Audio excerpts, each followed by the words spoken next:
क्या 13 जज और मेरा जज की लड़ाई खत्म हो गई? क्या जजों के ताल्लुकात नॉर्मल हो रहे हैं? क्या अब पाकिस्तान का दुनिया में तमाशा नहीं बनेगा? सीनियर सहाफ़ी हामिद मीर ने अपने ताज़ा कॉलम में गुड लक क्यों लिखा?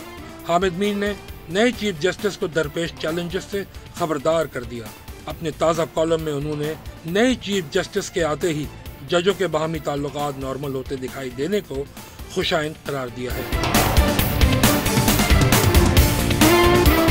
गुज़िश्ता दौर को याद करते हुए उन्होंने लिखा कि जजों की आपस में लड़ाइयों से पूरी दुनिया में पाकिस्तान का तमाशा बना, खासकर जब सियासतदान और सहाफ़ी बगैर किसी शर्म और झिझक के 13 जज और मेरा जज की लड़ाई में मसरूफ थे।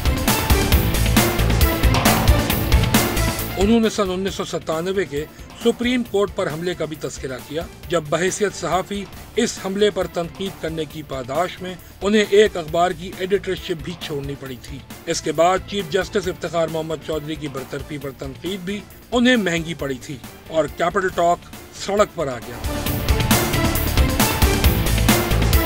सहाफ़ियों और सियासतदानों की जजों की तरफदारी पर मजीद लिखते हुए उन्होंने बताया कि कैसे इफ्तिखार मोहम्मद चौधरी ने अपनी बहाली के बाद खुल्लम खुल्ला सियासत में मदाखलत शुरू कर दी।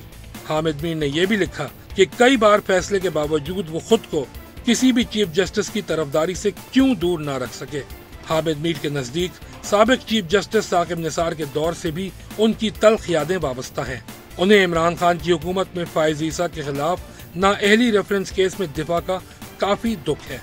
काफी लोगों ने उन्हें समझाया कि काजी फायज ईसा इफ्तिखार मोहम्मद चौधरी से भी बड़ा सियासतदान है, लेकिन वो ना माने।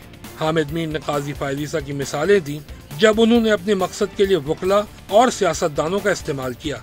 चीफ जस्टिस काजी फायज ईसा के 1 साल में लड़ाई इतनी बढ़ गई कि जज साहिबान ने सहाफ़ियों के जरिए एक दूसरे पर हमले शुरू कर दिए। उन्होंने लिखा कि जस्टिस मंसूर अली शाह के चीफ जस्टिस बनने की राह में उनके ख्याल में रास्ता 26वीं आईनी तरमीम ने नहीं बल्कि तहरीक इंसाफ ने रोका, जिन्होंने पहले 26वीं आईनी तरमीम के इब्तिदाई मुसव्विदे को मौलाना फजलुर रहमान और बिलावल भुट्टो जरदारी के जरिए तब्दील कराया। फिर नए चीफ जस्टिस की तकर्रुरी के लिए 12 रुकनी पार्लिमानी कमेटी पर राजी हुए। आखिर में तहरीक इंसाफ ने 26वीं तरमीम की मुखालिफत करके सारा खेल बिगाड़ दिया।